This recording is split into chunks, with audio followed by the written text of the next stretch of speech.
Bienvenidas, bienvenidos a un nuevo capítulo de Modo Libro, este programa en el que todos los martes nos encontramos a hablar de lo que más nos gusta, que son los entretelones del mundo literario y de sus protagonistas.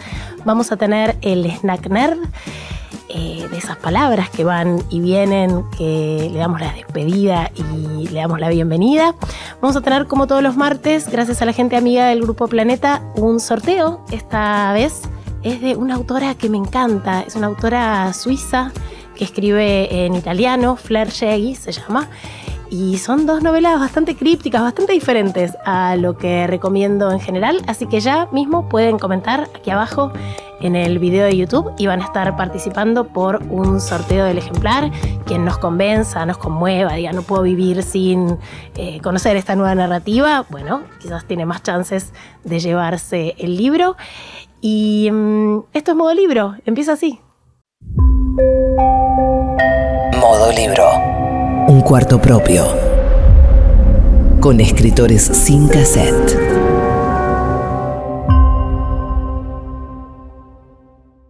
Hoy en Modo Libro tenemos un invitado de lujo, argentino, pero que vive en Nueva York, y lo enganchamos en unos días que anda por la ciudad. Bienvenido, Michel Nieva, ¿cómo estás? ¿Qué tal, Euge? ¿Cómo estás? Michel Nieva es escritor, es traductor. ¿Traducís del inglés al castellano y viceversa? Sí, tradujo algunas cosas, sí. ¿Y sí. estás cursando un doctorado ahora? Sí, en la Universidad de Nueva York. Sí. ¿Y sos docente también? Sí, y doy clases también ahí en la universidad. ¿De qué das clase? Y depende, pero a veces de literatura, a veces de escritura académica, va variando. Va por ahí más o menos. Sí. Bien. Michel escribió este ensayazo que se llama Ciencia Ficción Capitalista. ¿Cómo los multimillonarios nos salvarán del fin del mundo? Spoiler alert, no nos van a salvar del fin del mundo. Y se acaba de republicar, en realidad es una reedición de las primeras dos novelas, que son Sueñan los gauchoides con ñandúes eléctricos, en un homenaje evidente y hermoso a Philip Dick, y Ascenso y Apogeo del Imperio Argentino, que son dos novelas que publicaste en 2013, la primera, tu primera novela, y en 2018, y ahora aparecen como ficciones gauchopunks, dos novelas reunidas. Definime la ficción gauchopunk. Sí, bueno, eran dos novelas que habían quedado perdidas porque cerró la editorial en la que habían salido Santiago Arcos, y bueno, en Caja Negra me propusieron republicarlas, y como es el origen de mi proyecto de ciencia ficción, me gustaba ponerles ese género o palabra que me inventé, que básicamente es pensar el futuro desde la experiencia del sur, de la experiencia histórica del sur, y la relación tecnológica del sur global, que es muy diferente a la de la ciencia ficción del norte. Entonces, bueno, por eso tiene ese nombre. Bueno, es homenaje a Borges con las ficciones también. Hay varios homenajes y hay varias escrituras experimentales adentro de las novelas. Por ejemplo, cambios de puntos de vista o un juego de cajas chinas en donde el lector está siendo visto mientras lee por el escritor, que lee, bueno, así hasta infinitas, no, 6, como realidades paralelas. ¿Cómo fue trabajar en esos registros? Bueno, es que en estos libros creo que todavía estaba buscando una forma. A mí me gusta, bueno, el prólogo de Ferdi-Durk de Gombrowicz, que él dice, bueno, como el arquetipo del artista es el adolescente porque está en una búsqueda perpetua de la forma. Y acá literalmente estaba medio en mi adolescencia por la edad. Bueno, tenías 25, tampoco te hagas tanto, tardía, pero claro. bueno. 25 ya no es teen. Bueno, pero en lo que a escritura refiere todavía estaba buscando. Y creo que eso quedó plasmado en los textos, que es como que hay una búsqueda, algo que queda en una experimentación. Yo cuando los escribí decía que estaban atados con alambre porque son como historias que se conectan de maneras por ahí oblicuas. Pero bueno, como el formato de decir, bueno, esto es una novela, ya hace que se conecten los textos entre sí. Así que sí, eso. Y aparecen distintos registros. Aparece un registro que tiene que ver con la gauchesca. Hay personajes que hablan en verso, como el Martín Fierro. O sea, te metiste no solo con pensar la ciencia ficción o el cyberpunk desde la realidad latinoamericana o argentina, sino también la escribiste dentro de la tradición literaria argentina, que ya eso es otro pasito. ¿Cómo se te ocurrió eso? Sí, es que en ese momento, bueno, yo leía mucha ciencia ficción y no conocía a nadie que escriba el género. Y de repente me habían invitado a dar como una charla en Santa Fe, Y bueno, no sabía muy bien de qué hablar y propuse como un ejercicio contrafáctico de que el origen de la literatura argentina era el cyberpunk. Y nada, y bueno, me puse a escribir, era un poco un chiste por la soledad que sentía de no conocer otros escritores y escritoras que practiquen el género, y de repente me di cuenta que muchos de los puntos de ese género que tienen que ver con la precarización de la vida mediante la tecnología, como la fractura de un futuro que se piensa como un progreso pero que termina siendo distópico, coincidía bastante con lo que fue el proceso civilizatorio del siglo XIX, que tenía por intención, bueno, fundar un país próspero, y terminó involucrando muchas violencias de todo tipo, ecológicas, políticas, el genocidio indígena. Entonces, bueno, de ahí surgió esa mezcla que en el prólogo digo que es como que a veces la literatura se parece a la química, que es como, bueno, se mezclan reactivos y se ve que puede explotar todo, o se puede surgir una nueva fórmula, y eso fue un experimento. Dije, bueno, voy a mezclar el cyberpunk con la literatura gauchesca a ver qué pasa, y bueno, salió eso. Para que no esté tan familiarizado con qué es el cyberpunk, ¿cómo lo definirías hoy? Y el cyberpunk tiene que ver con esto, de la precarización de la vida mediante la tecnología. O sea, un futuro que es peor que el presente. Que bueno, que cuando yo empecé a leer muchos textos del género, a William Gibson, también a Philip K. Dick, Alfred Bester, como que conectaba también con lo que fue la experiencia de lo que era el neoliberalismo en Argentina. Entonces era como una manera oblicua de entender la experiencia de lo que había sido también en Argentina esos años del menemismo. Leen el Neuromante para entender el menemismo. Es una clave curiosísima. Entonces ahí es como me di cuenta que era un género que permitía entrar a la historia argentina. Como la fractura de un proyecto tecnológico que lleva a más violencia y a más precarización. Y además siempre los avances tecnológicos tienen a sus ideólogos. Y nuestros padres de la patria tuvieron mucha bibliografía, o sea, pensaron mucho la técnica, e incluso justificaron desde la pseudociencia, con la cuestión lombrosiana y la cuestión de la jerarquía de los cuerpos, ¿no? En esta dicotomía civilización y barbarie, sentaron como ciertas bases, ¿no? De qué es lo deseable, qué es lo natural, qué es incluso la frontera de lo humano, que vos lo tematizaste en otro de tus ensayos. ¿Cómo fue tener esas categorías y después, bueno, reinventarlas a partir de este género? Sí, hay otro libro que se llama Tecnología y Barbarie. Es el único que no tengo en la mesa, pero que fue leído en su versión digital, sí. Que justamente tiene que ver con eso, de cómo las 4 tecnologías que fueron como el motor del proyecto civilizatorio del siglo XIX, que fueron el alambre de púa, el telégrafo, el rifle Remington y la picana eléctrica, que tienen que ver con exterminar a comunidades indígenas, lotear los terrenos, desarrollar un proyecto ganadero, fueron los que produjeron las mayores matanzas del país, desde el siglo XIX hasta también la dictadura argentina. Y bueno, eso es como un poco como el núcleo originario sobre el que surge la escritura. También, como tenía un poco la idea, que también lo cuento en el prólogo, que cuando yo empecé a escribir estaba como muy instalada la autoficción, como una manera de entender el presente con todos los géneros de la inmediatez, que eran los chats de MSN, ICQ, bueno, un montón de géneros discursivos que habían surgido. Y yo pensaba que la potencia que tiene la ciencia ficción es pensar los procesos históricos como con un alcance mayor, a diferente escala.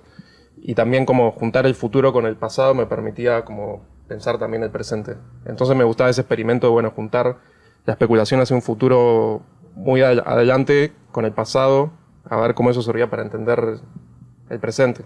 O lo mismo llevar del siglo XIX al futuro, cómo hubiera sido el futuro del proyecto del país que tenía Sarmiento, que eso después está bueno en el segundo libro.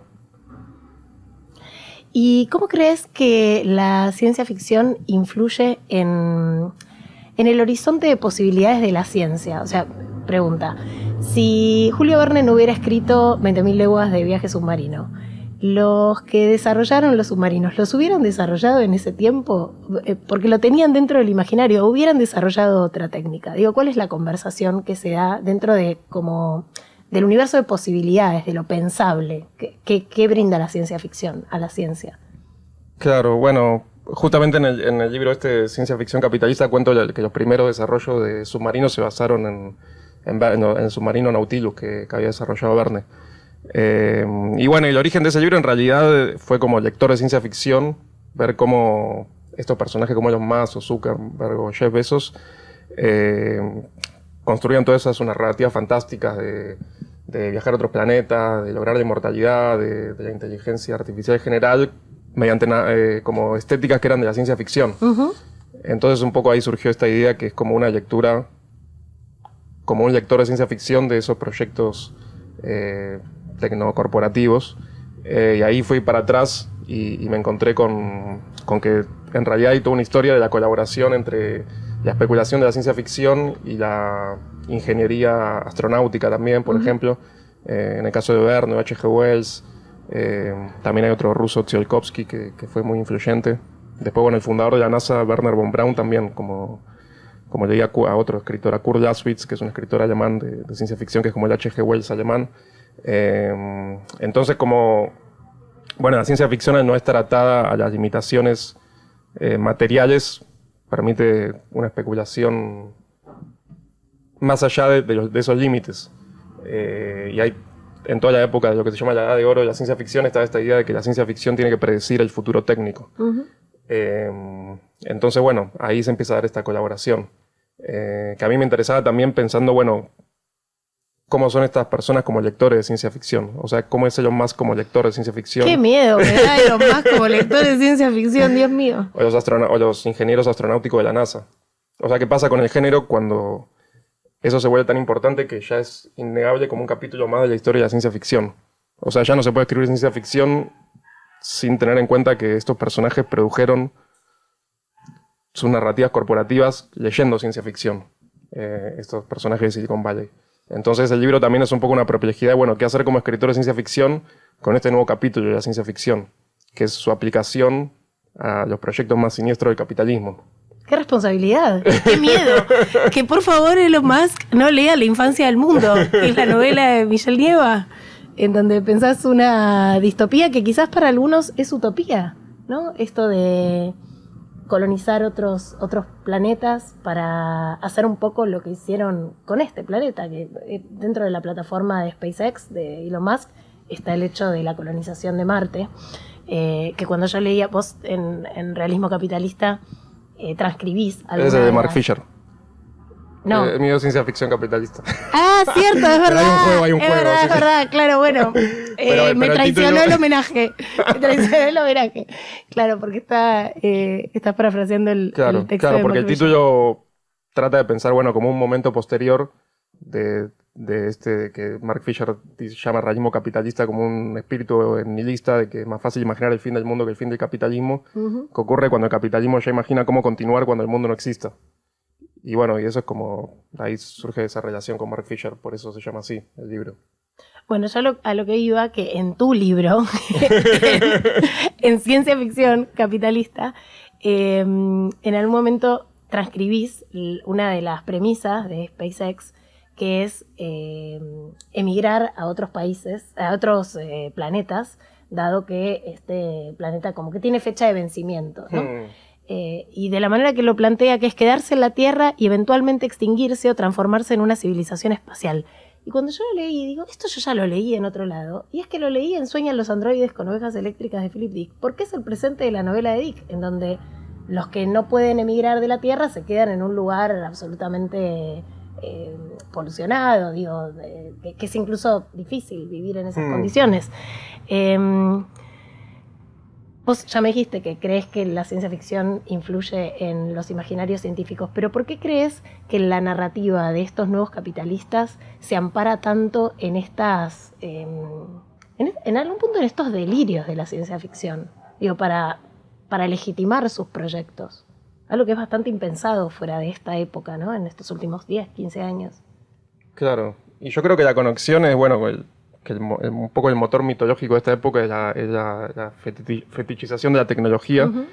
Y el gran tema de la Edad de Oro de la ciencia ficción es las maravillas del futuro tecnológico. Entonces creo que pasa por ahí, digamos, es como un branding de sus narrativas. Te iba a decir algo más al respecto de eso y no me acuerdo qué era. No pensar en vivo. Es lo lindo de este programa. Hay una bajada de Modo Libro que es escritores sin cassette. Si yo te puedo hacer dudar y pensar en vivo, es mi gol de media cancha. Así que tómate tu tiempo. Ok, pero bueno, creo que más que nada... un bermucito en el medio y nos fijamos. Vendría bien, sí. Pero creo que más que nada viene por ahí. O sea, como para estetizar la tecnología se toma el género que, digamos, que tiene por premisa la estetización de la tecnología. Al menos en esta faceta más canónica de lo que fue Isaac Asimov, Robert Heinlein. Sí. Pero porque crees que lo hace más digerible, digo, porque es un futuro que es para unos pocos. O sea, acá está detrás de esto la enorme diferencia de clase y este 1% que cada vez concentra más las fortunas del mundo y que concentra la capacidad de decisión, en el caso de estos nuevos multimegamillonarios, es para hacer más digerible algo que de otro modo es incapaz, o sea, sería incapaz de tener consenso. Sí, yo me acordé de lo que te iba a decir antes, que era que también lo que me interesa en el libro es, bueno, como la ciencia ficción también se llama ficción especulativa, qué conexión había con la especulación financiera, que tiene que ver mucho con estos proyectos, porque a veces, bueno, no sé, se lanza un proyecto que tiene que ver con lanzar, como, no sé, por ejemplo, minería de bitcoins al espacio, porque la temperatura es muy baja, entonces no hace falta enfriar las máquinas. Los procesadores. Claro, los procesadores. Entonces, bueno, se inventa esa empresa, se lanza la bolsa de valores, se compran y se venden acciones. Y eso por ahí no va a ocurrir nunca, va a ocurrir entre 200 años, pero eso ya funciona en el presente como una especulación. Entonces hay algo de esa ficción especulativa que conecta muy bien con la especulación financiera. Y creo que lo que vuelve también muy efectivos estos discursos es como la vacancia absoluta de otras utopías, de otros discursos políticos, que le dan una hegemonía total para dar respuesta a las grandes crisis del presente. Bueno, ¿qué va a pasar con la tecnología, con la crisis climática? Entonces, creo que eso es lo que le da también tanta legitimidad. Y bueno, y también tiene algo como narrativa, que es como algo de ultrafuturista mezclado con algo patriarcal de estos hombres que van a salvar a la humanidad, que es como algo bastante... como fantasía muy confortable, puede ser, de decir, bueno, van a venir estas personas y me van a salvar y me van a llevar a Marte. Que si uno lo piensa es un delirio y que en el caso de que eso ocurra parece 1%. Pero funciona como fantasía y eso es lo que la vuelve efectiva. Interesante que hayas sumado la variable de lo patriarcal. ¿Cómo crees que juega eso? Y bueno, en el libro lo trato en tono satírico de cómo nos van a salvar del fin del mundo, que aparecen estos personajes que tienen tanto poder que ya se vuelven como figuras mesiánicas. Que está, bueno, Jeff Bezos con un sombrero de cowboy, también con un cinturón de cowboy, como destapando una champaña, que se mezcla esta cuestión de lo masculino. Elon Musk con la motosierra. Y la motosierra, y también lo que tiene que ver con... Una cosa homoerótica bien curiosa. Sí, con algo bueno que está en Estados Unidos, pero también en Argentina, que es el colono. Que es esta figura como el Far West, como el colonizador de nuevas tierras, que funciona como estructura arquetípica de un relato. Que eso también me interesa, ese relato que inventaron, que tiene algo hipertecnológico, pero no deja de ser una narrativa muy antigua, que es el vaquero que conquista el lejano oeste, el patriarca bíblico que va a salvar a la humanidad. Entonces, bueno, ahí creo que se ve bien como esta fantasía tecnológica delirante, pero también lo rancio que tiene, que apela a discursos como muy conservadores también. Sí, de la mano de las nuevas derechas del mundo, ¿no? O sea, viabilizado por un proyecto político que tiene un anclaje bien en lo rancio. Claro, sí, totalmente. Que eso, bueno, cuando yo escribí el libro, como que Elon Musk todavía no era una figura tan mediática, digamos. Después es como que se fue acelerando un poco su presencia, un poco se terminó quemando, pero sí, fue un giro que hizo... Apogeo y decadencia de Elon Musk en el último año. Sí. Pero sí, fue un giro que hizo Silicon Valley, de que en una época era como un lugar cool, que mezclaba como los hippies y la contracultura de las universidades, claro. El surgimiento de Internet como cuestión colaborativa, bueno, como herramienta de guerra primero, pero después como herramienta colaborativa. Sí, pero después se volvieron corporaciones que concentran tanto el poder económico que tuvieron este giro reaccionario. Hablabas de los colonos, quiero hablar un poco de tu novela, de La infancia del mundo. Que, bueno, quiero mostrarles ¿podemos hacer foco en un mapita de cómo piensa Michelle Nieva la Argentina en el mapa político de 2272? Y la mitad de Argentina no existe más. Se acabó la Pampa y hay un Caribe pampeano, que es el único lugar de la Tierra en donde las temperaturas siguen siendo menores a 40 grados. Son muy graciosas además las nomenclaturas de los lugares, porque hay un Pinamar pampeano, hay un chiste. ¿Cómo se te ocurrió esto? ¿Cómo se te ocurrió incluir este mapa que es tan reconocible para todos los que fuimos a la escuela en Argentina, que de repente es tan disruptivo verlo así? Al origen había sido que me habían pedido como un cuento del verano, y justo era un momento que había como una ola de calor muy fuerte. Uh-huh. Y me gustaba jugar con esta cuestión por ahí un poco banal del cuento del verano, que es algo que se lee en la playa, con pensar el verano como un politizado, como algo uh-huh. que tiene que ver también con el cambio climático, en el que las estaciones también se vuelven parte de algo que parece que es la naturaleza, se vuelve parte de la cultura, porque es ya una intervención humana lo que uh-huh. ocurre con el clima. Y entonces ahí surgió la segunda parte, que es el Caribe Antártico. Y bueno, y siempre me interesó lo cartográfico, que creo que es algo que está muy presente en la literatura argentina, volviendo a ese personaje que me obsesiona bastante, que es Sarmiento, uh-huh. que como toda su especulación parte de la geografía argentina.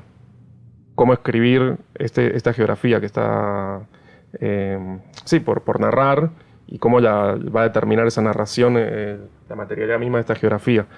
Entonces me interesaba experimentar de inventar un mapa y después escribir la historia. Uh-huh. Y bueno, quería narrar estas geografías que están tan sobrenarradas y que son tan centrales al imaginario literario, pero también económico, turístico, cultural, que está muy fetichizada la Patagonia, la Pampa, y a la vez son los lugares que más se destrozan para todo tipo de industrias extractivas que se saquean todos los recursos, desde el fracking a la minería, a los monocultivos. Y bueno, y ahí surgió este mapa de pensar una transformación radical de la Pampa convertida en un Caribe. Y hice una investigación de cómo va a ser la Tierra cuando se derritan los hielos antárticos, y uh-huh. lo exageré un poco en el tiempo, porque eso va a ocurrir varios siglos después. Y bueno, ahí surgió el mapa, y como es una historia de niñez, me gustaba la idea que sea el mapa que estudian en la escuela los chicos. Y bueno, y como que el mapa después determinó un poco la novela. O sea, primero hice el mapa, y después escribí la historia. Y además escribiste un cuento, ¿no? El niño dengue, que después es protagonista de la novela. Sí. Es algo autónomo. Sí, eso hubo una confusión muy grande, porque es el primer capítulo de la novela que se publicó independientemente. Uh-huh. Pero después en inglés la novela se tradujo como Dengue Boy, y hay gente que piensa que es otro libro. Así que aprovecho para decir que es el mismo libro, La Infancia del Mundo. Disclaimer. Sí, me gustaría ser más prolífico, pero es el mismo con otro título en inglés.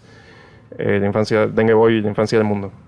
Y en La Infancia del Mundo además pensás que ya hay una colonización de Marte, hay expediciones, pero además hay la posibilidad de recrear ecosistemas existentes en la Tierra, que ya no existen más, tipo el Amazonas o la Patagonia, pero en otros planetas. Y en realidad es para hacer lo mismo, o sea, no cambiar ni el patrón de acumulación capitalista, ni el patrón extractivista, hacer exactamente lo mismo, que salió mal en un planeta, pero exportado a otro. Que no sé cuánto de anclaje de esto que hablábamos antes, ¿no? De las fantasías, de las utopías que para otros son distopías, tiene esta idea de la ficción. Sí, ese libro está bastante conectado con ciencia ficción capitalista de La Infancia del Mundo, porque para mí era qué va a pasar en Sudamérica cuando los multimillonarios migren a Marte. Uh-huh. Y me interesaba esta cuestión de estos proyectos de tecnoespaciales, que por un lado son muy creativos y fantasiosos, pero que no pueden prescindir de reposar sobre la misma matriz energética que destrozó el planeta. Porque el proyecto de Elon Musk es que Marte es un planeta muy frío y que carece de atmósfera. Uh-huh. Entonces la manera de volverlo habitable es calentarlo. Y la manera que piensan en calentarlo es liberar masivamente gases de efecto invernadero para que se acumulen y empiecen a desarrollar una atmósfera. Entonces es como acelerar lo mismo que eventualmente puede destrozar la Tierra para volver habitable otro planeta. Es como hacer lo mismo, pero pensar que eso va a desarrollar la vida. Y también, hay un tema que a mí me interesa, es si hay un límite de lo que el capitalismo puede convertir en mercancía, inclusive algo que pone en límite a la especie humana o a la habitabilidad de la vida. Y me interesaba esto de, se puede decir, la Tierra es algo que se puede reproducir, terminamos de quemar todo, sacar todo el petróleo, todo el gas, todos los minerales y hacemos lo mismo en otro planeta.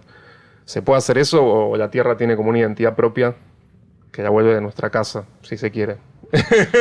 Bueno, es el único planeta que yo conozco. La verdad que un poco de afecto ya le tengo a este suelo global. Sí, esperaría que esto quede en el terreno de la distopía.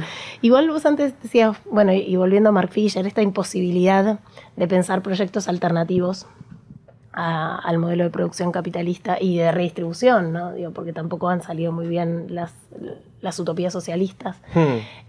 Pareciera que desde lo político no hay una capacidad de pensar alternativa. Desde lo literario, ¿por qué hay tan pocas utopías y tantas distopías? Bueno, yo reivindico mucho la distopía, porque últimamente escuché mucho esta discusión. Y hay personas que dicen, bueno, basta de escribir distopías, ahora hay que escribir utopías. Por favor, sí, yo como lectora necesito mundos utópicos. Y entiendo porque vivimos tiempos muy dramáticos, pero claro. Para mí la distopía tiene un factor como potencia. Hay una frase que me gusta de Ursula K. Le Guin que ella dice que en el corazón de una distopía late una utopía. Y es como la naturaleza del género contiene en sí misma la superación. O sea, en la aceleración de una imaginación catastrófica, que puede ser una novela que acelera todas las grandes injusticias del presente, se abre una grieta en la que aparece otro tiempo posible. Y a mí eso es lo que me interesa un poco de la distopía. O sea, una aceleración en la que de repente no nos damos cuenta y aparece otro tiempo posible. Pero sí, eso también tiene que ver con que la política no ofrece nada, ninguna herramienta, ni tampoco con muchas de las grandes invenciones tecnológicas que están completamente apropiadas en cuanto a proyectos económicos, políticos como estéticos por las derechas. Uh-huh. O sea, todo lo que son imágenes generadas por inteligencia artificial, uno inmediatamente piensa en Milley, en Trump, piensa en las empresas de Silicon Valley. No hay proyectos políticos que involucren las tecnologías más avanzadas. No creo que la ciencia ficción... Proyectos políticos progresistas o claro, de izquierda. Claro, y ese es como el gran crisis de nuestro tiempo. Uh-huh. La ciencia ficción puede aportar, creo, en este largo alcance de pensar el futuro y el pasado, abrir estas grietas de lo que es las injusticias. Me parece que la literatura, pensar en un programa como, bueno, hay que hacer esto con la tecnología y lo otro, es como un poco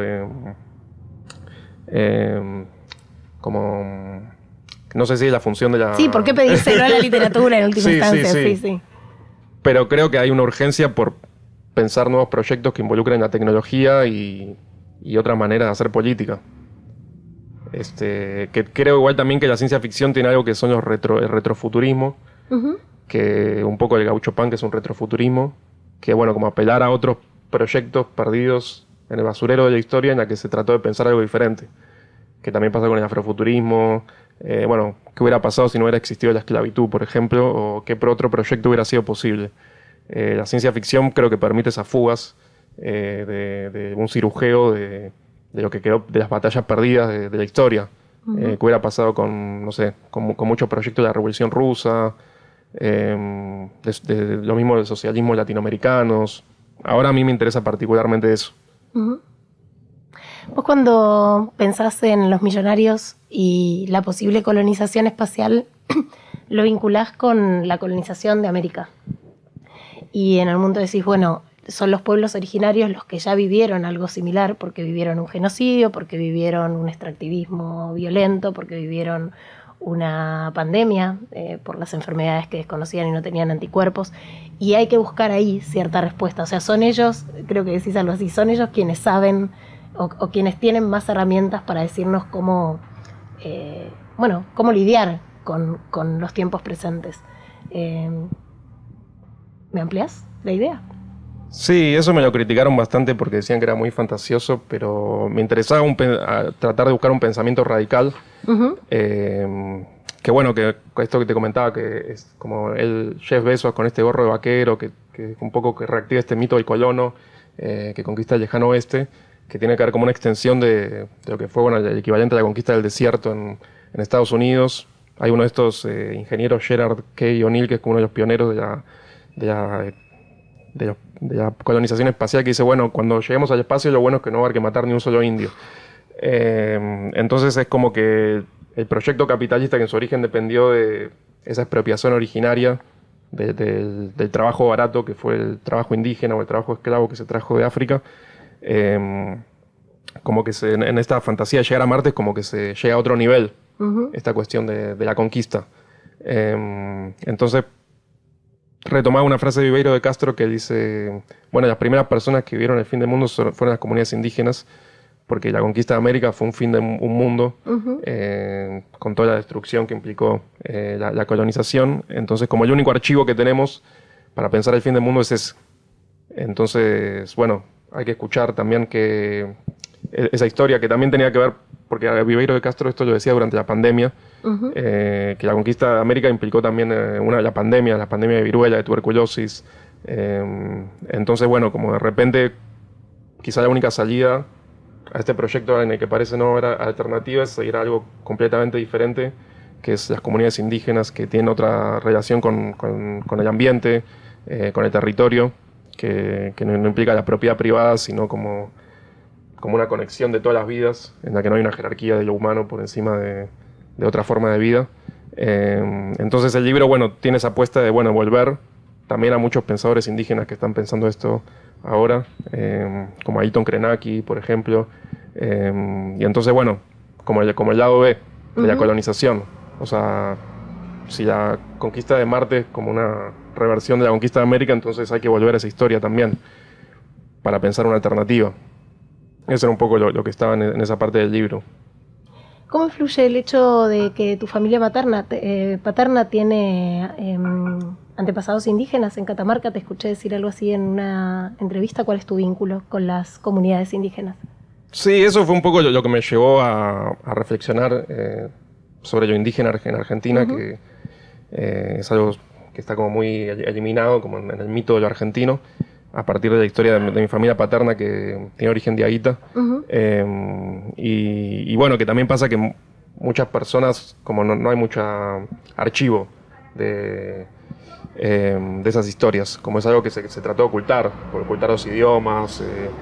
Entonces, bueno, como mi viejo, que su familia, su abuela era de Aguita, como trató de reconstruir un poco esa historia, y bueno, y ahí a partir surgió también mi interés en lo indígena, que está en el origen del país, como lo que se trató de eliminar, pero que es una parte indescindible de Sudamérica también.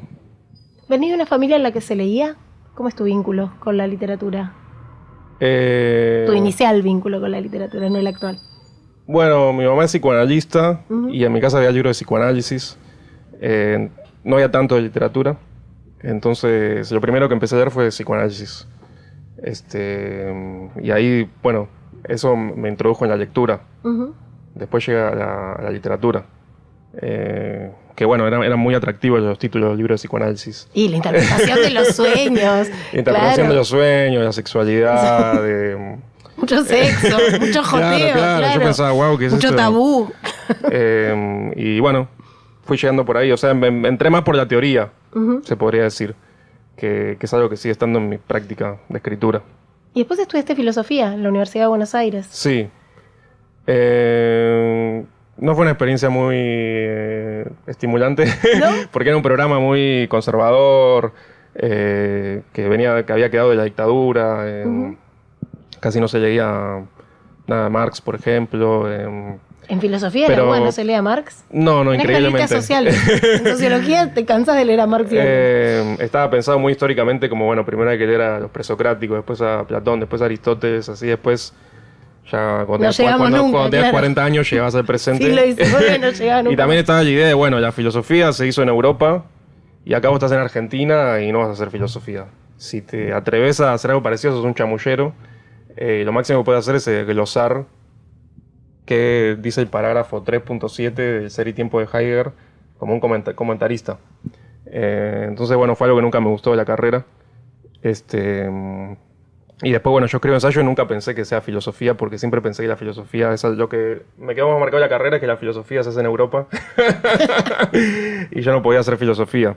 Pero bueno, me dio una formación de un lenguaje. Estudié a Kant, la crítica de la razón pura, así como el núcleo de la tradición filosófica, lo estudié y eso me sirvió para mi formación. pero al menos cuando yo la estudié era una carrera horrible. Mirá, espero que haya cambiado. Pensé que el sesgo era de la mirada externa, porque cuando uno piensa en cómo circulan, ¿no?, las escrituras latinoamericanas, que ahora hay una circulación mayor, después quiero hablar de eso con vos también, de cómo circula la literatura escrita, por ejemplo, en castellano, pero cuando hablan del ensayo sigue siendo ese el sesgo, ¿no? No se traduce ensayo latinoamericano porque se supone que desde acá no pensamos, no podemos pensar el mundo, pero que fuera un sesgo propio de la propia carrera situada en Buenos Aires me parece un delirio. O sea, sí, y sí, yo llegué a raíz de la literatura, o sea, cuando entré en un cuadro Orbis Tertius, se dice, bueno, que la metafísica es un subgénero, es una rama de la literatura fantástica. Estamos hablando del cuento de Borges. Sí, perdón. Porque fue muy rápido, además es un título muy difícil. Sí. Eso me explotó la cabeza. Y tenía un mito instalado que había escuchado que fue un gran error, que era, bueno, que si estudias letras no vas a ser escritor, que me arrepiento, porque había gente mucho más interesante en la carrera de letras.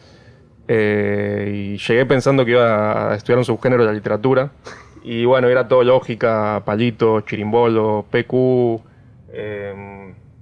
Sí, nada, fue bastante traumática. ¿Te recibiste? Sí, me recibí. Mirá. Sí, es que después me di cuenta que tenía que vivir de algo.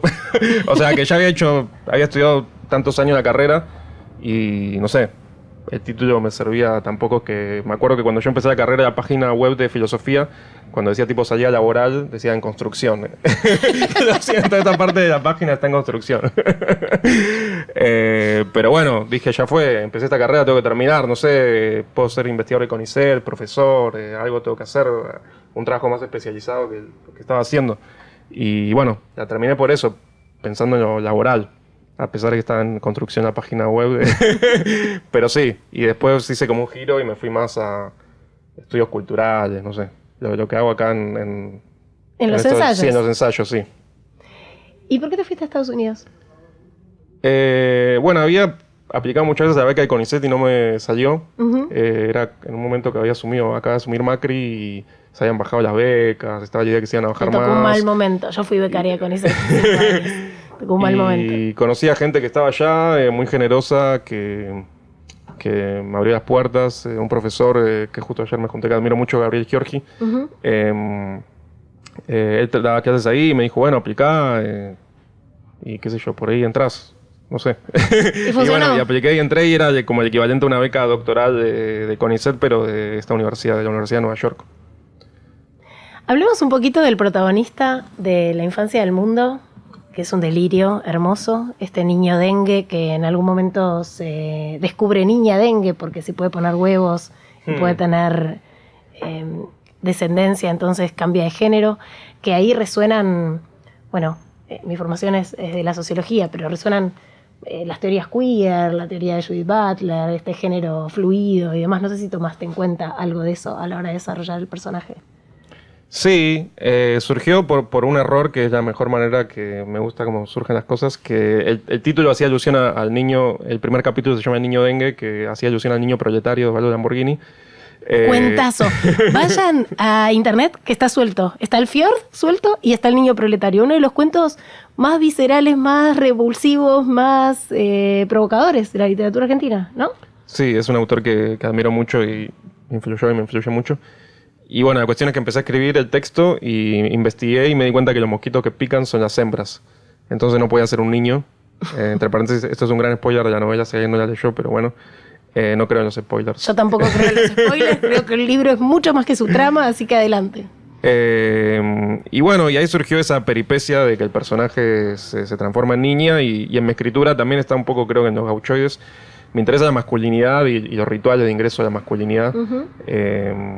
Sí, que implican para los cuerpos que tienen la experiencia de nacer como masculinos y cómo son esos rituales de acceso que implican como ciertas violencias para el cuerpo. Entonces, que en los gauchoides está, bueno, que torturan al gauchoide. Y acá, bueno, que hay una escena, bueno, que se masturban todos los personajes. Entonces me interesaba como esa escena como de acceso que los personajes son niños que están accediendo a la adolescencia. Y bueno, como ahí en ese momento se da cuenta que en realidad no es un niño, sino una niña. Y bueno, sí, de ahí surgió. Y después me gustaba esa estructura, que es algo que aprecio mucho de la ciencia ficción, lo folletinesco, que es como una telenovela, que puede dar cambio algo que también, bueno, admiro mucho de Aira, que es como, bueno, puede dar cualquier cambio completo de la trama, no importa. And now something completely different, como porque, los Monty Python, sí. Porque lo importante es el placer de la aventura que está ocurriendo y fluir. Entonces, bueno, ocurre esa peripecia y después dije, bueno, en toda la novela va a haber siempre una peripecia nueva. Lo tomé como ejercicio, como si fuera Willy Po, como programa de escritura. De bueno, en cada capítulo va a haber una peripecia en la que el personaje se transforma en otra cosa. Claro, por eso termina siendo un gran disparate en algún punto. Y además es como si... hay una imagen que a mí me venía mientras leía la novela, porque ese es un niño mezcla de mosquito, es un niño mutante, que es como si Gregorio Samsa, el protagonista de La Metamorfosis de Kafka, quisiera ir al colegio, en vez de encerrarse en su cuarto, dijera, no, claro, y es víctima de bullying, es un pibe que obviamente iba a estar fuera de la sociedad y en algún momento se da cuenta de que puede invertir eso, que de víctima puede pasar a ser victimario y tiene todas las herramientas para hacerlo y termina desatando, bueno, una catástrofe a nivel mundial porque hay una mosquitófera, digo, ahí se delira. ¿Cómo fue esa progresión del personaje? Y un poco se fue dando solo, o sea, porque el personaje empieza siendo como no puede ser más víctima, como es víctima de bullying, de violencia en la casa, violencia económica, violencia socioambiental. Es como una figura que es como muy pasiva de un montón de agresiones y es como que eso en un momento para que pase algo tiene que rebotar como un espejo. Y también lo relaciona con esto que te decía, bueno, como que la distopía incluye una utopía, que es como un personaje que recibe tantas violencias que la única manera de reaccionar contra ellas es como responder con una violencia mayor. Y entonces el personaje es como yo diría, bueno, el último orejón del tarro, es como está en lo peor de lo peor y eso le da su potencia también, su agencia para vengarse. Como que el gran motor del personaje es estar vengándose de todas las violencias que recibió su familia, que recibió su pueblo. Entonces como hay algo así como de boomerang, como que la devuelve todas. Me gustó tu idea de que en las distopías hay me voy a poner a buscar utopías en las distopías. A ver qué encuentro. Voy a hacer esta lectura lateral. La falta de escritores utópicos. Bueno, y vamos a brindar. Te prometí antes vermut, Dale. Pero va a llegar al final. Estamos brindando con un vermutcito blanco de La Fuerza. Muchas gracias a la gente amiga de La Fuerza. Y viene la última pregunta. Te cuento, yo creo que los libros en las bibliotecas se comportan como los juguetes de Toy Story. Entonces hay que tener cuidado como uno ordena una biblioteca porque hay afinidades, hay desavenencias. Primero, brindemos. Salud, Michelle. Chin, chin. Placer. Salud, gracias igualmente. ¿Al lado de quiénes te gustaría estar en una biblioteca? Está la obra de Michelle Nieva, me falta el otro ensayos, bueno, tus libritos. ¿Y quién a un lado y al otro? Bueno, algo a mí me asombró de amigos muy obsesivos que ordenan alfabéticamente los libros de la biblioteca, que mis libros aparecían al lado de los Nietzsche. Y yo decía, ¿cómo esto va a estar al lado de Nietzsche? O sea, no tiene nada que ver. Y es como... Pero más allá de eso, que tiene que ver por una arbitrariedad alfabética. Como te decía, bueno, Osvaldo Lamborghini es un autor que me gusta mucho. Bien, al o lado sea, hay de maestros, Lamborghini. me parece como... ¿De qué de Lamborghini? Me parece un atrevimiento querer... solo por admiración. Me gustaría que mis libros al menos rocen esos, no quiero compararlos. No, pues está bien, es un momento atrevido. Es tu libro, tu decisión, es tu fantasía. Es tu utopía en la biblioteca. Pero sí, Lamborghini, bueno, Sarmiento, Borges, o sea, esos son como los autores un poco que están en el cóctel de la ciencia ficción que escribo. Me gusta, entre Lamborghini y Sarmiento, entonces. Sí. Salud, un placer leerte, un placer escucharte. Bueno, igualmente. Salud. Y ahora en modo libro nos ponemos en modo sorteo y para quienes comenten aquí debajo en el video de YouTube van a estar participando por el sorteo de El dedo en la boca y Las estatuas de agua, las dos primeras novelas de Fleur Jaeggy, una autora suiza que escribe en lengua italiana, gracias a los amigos del Grupo Planeta. Quienes comenten y nos conmuevan se van a estar llevando un ejemplar de estas novelas que tienen un estilo bien experimental. Yo había llegado a la obra de esta autora por una novela llamada El ángel de la guarda, de dos niñas muy perturbadoras, y me había llamado mucho la atención el estilo de escritura, Y me intrigó mucho saber cómo había empezado a publicar, y estas son sus 2 primeras novelas que están compiladas en esta edición de Tusquets. Y les voy a contar un poquitito de Las estatuas de agua, que es sobre un joven huérfano de madre que vive en un sótano en la ciudad de Ámsterdam, rodeado de estatuas. Él habla con las estatuas, está acompañado de una suerte de mayordomo, de sirviente, y a las estatuas le va contando distintos momentos de su infancia y de su vida. Les aclaro que la escritura de Flor Yegui es bien compleja y bien experimental. Digo, no se van a encontrar con una narración lineal o con una escritura en donde haya un predominio de la trama. Hay mucho estilo, es una autora de culto justamente porque tiene una escritura que es un poquitito más exigente, que exige un nivel de atención quizás mayor a las novelas que estamos acostumbrados a leer, así que va con ese disclaimer. Los voy a leer un poquitito. También hay algo de la puesta en página que es bien curioso, porque a veces hay una distribución del texto que también parece arbitrario y son como retazos de una vida que aparecen salpicados en las páginas. Miren. A ver, si Antú me sigue, ¿sí? ¿Se ve bien? Bien. Dice: después posó su serenísima mirada sobre mí y me marché. Eso solo está en una página. Y sigue. Por lo que recuerdo, Reginald era un hombre alto, delgado, calvo. Su tez rosada hacía tiempo que se había vuelto blanca como la nieve recién caída. Ya entonces había tomado nota de su aspecto y no pretendo embellecerlo, pues tenía la sensación de que no iba a volver a verlo. Bueno, así escribe Flor Yegui, una de las grandes plumas en lengua italiana. Si se quieren acercar a la narrativa de esta autora, es su momento, participen. Y pongan like en el video, que si llegan hasta acá, somos una comunidad. Hoy por ti, mañana por mí. Vamos a darle un empujoncito al algoritmo. Y ahora es el momento de nuestro snack nerd de cada programa, que se llama Palabras que van y vienen, en donde le damos la bienvenida a las palabras que incorporó el diccionario de la Real Academia Española y despedimos a las que entraron en desuso. La última actualización del diccionario de la lengua española incorporó 4.074 novedades, o sea, son nuevos términos, nuevas expresiones, nuevas acepciones de entradas recogidas con anterioridad y también enmiendas a artículos ya existentes. Algún día vamos a hacer un programita dedicado enteramente a cómo funciona la Real Academia Española. Hoy vamos a despedir a infiesto, que es un adjetivo antiguo que significaba levantado o derecho. No confundir con enfiestarse y no confundir con falto de fiesta, ¿no? Porque infiesto, ¿a mí qué me suma? Bueno, a mí me suena o me resuena en FOMO, te quedaste sin la fiesta. Bueno, no funcionaba de ese modo y no funciona de ningún modo porque infiesto, chivediamo.